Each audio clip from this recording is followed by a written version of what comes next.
Welcome to my channel.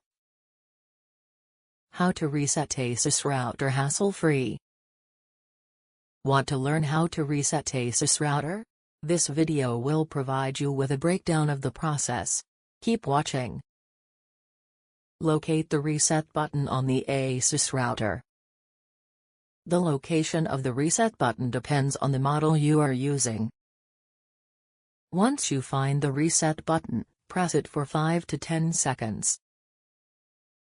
You can do this with the help of a pointed object.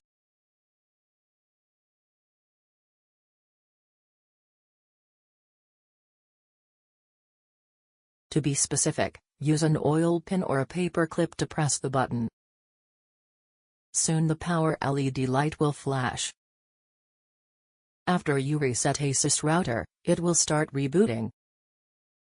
Do not interrupt the process by turning off the wireless router.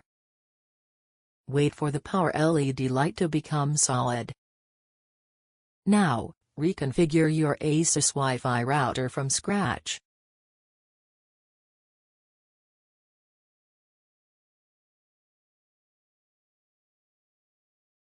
Thanks for watching.